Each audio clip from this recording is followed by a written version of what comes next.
And it's the last day for cemetery visits in areas under GCQ. And the Manila North Cemetery is expecting an influx of visitors before gates close for next week. To give us the latest on the ground, we have Justine Punsalang. She's reporting to us live from Manila North Cemetery. Justine, good morning. About how many people would you say have come to visit their departed loved ones today? Charles, those people who want to visit their departed loved ones have been trickling in since 6:30 in the morning. And as per latest data, there are around 1,200 individuals who have already entered and exited the cemetery premises. Following the minimum health standard, visitors need to wear both face masks and face shields to be allowed entry to the cemetery. One actually did not have a face shield with him, but a policeman gave him money to buy one. Also, minors below 15 years old and senior citizens aged 66 and beyond are not allowed to enter the cemetery.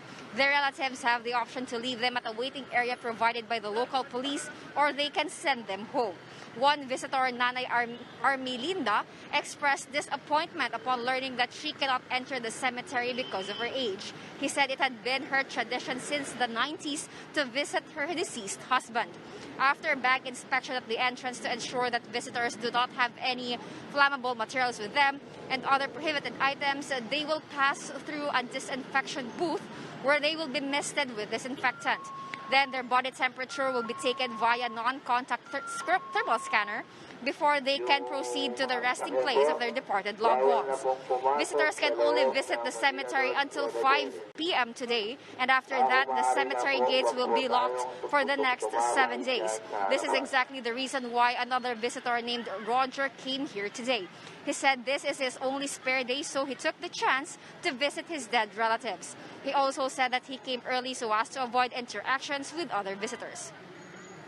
Charles, we have spoken to Police Lieutenant Colonel John Biagi, Chief of Santa Cruz Police Station, and he said that although Manila North Cemetery will be closed starting tomorrow until November 4, they will be still manning the cemetery premises to make sure that no one will insist upon entering the cemetery. He also said that for the week following November 4, they will still be having police visibility in the area because they are expecting an influx of people to visit here who were not able to visit today.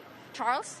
Thanks for that, Justine. Protocols are in place as well as all of these regulations, but then is there a limit to the number of actual visitors who will be allowed at any given time?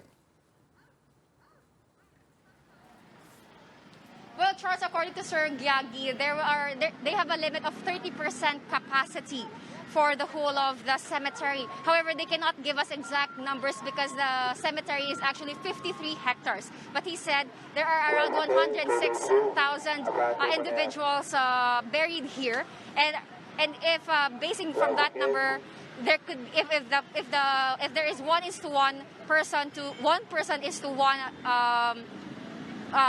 deceased person here, that is around 30,000 persons at a time that will be able to visit their beloved loved ones. But however, compared to the 1,200 individuals that had already entered the cemetery premises today, that is actually way beyond the capacity of the cemetery for this undas. Charles? Still got a long way to go capacity-wise. Thanks for that, Justine. That was Justine Punsalang reporting live from Manila North Cemetery.